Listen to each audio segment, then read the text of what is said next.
আল্লাহর নবী বলেছেন, লা দীনা লিমান লা সালাতা লাহু, যার কাছে নামাজ নাই তার কাছে দ্বীন নাই, ঈমান নাই, চরিত্র নাই, কিছুই নাই।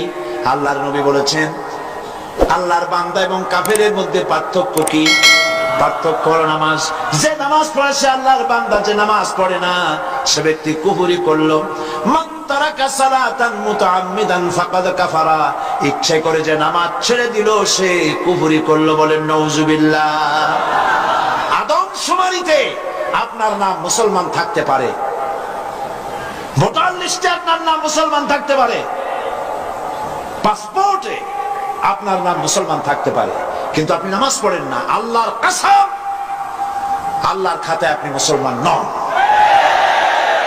আপনি দেশের প্রেসিডেন্ট, প্রধানমন্ত্রী হতে পারেন, পররাষ্ট্র স্বরাষ্ট্রমন্ত্রী হতে পারেন, পুলিশ আপনাকে স্যালুট দেয়, বিডিআর স্যালুট মারে, সবই ঠিক আছে, কিন্তু আপনি যদি নামাজ না পড়েন, আমার দেশের সদর ঘাটে কুলি বোঝা টানিয়া পেট চালায়, যে সেই কুলিটা যদি নামাজি হয়, দিনদার হয়, পরেশগার হয়, আল্লাহরে ভয় করে, তাহলে বেনামাজি প্রেসিডেন্ট, বেনামাজি প্রধানমন্ত্রী, বেনামাজি মন্ত্রীর চাইতে আল্লাহর কাছে কুলি, মাঝি, রিকশাওয়ালার মর্যাদা হাজার হাজার গুণ বেশি।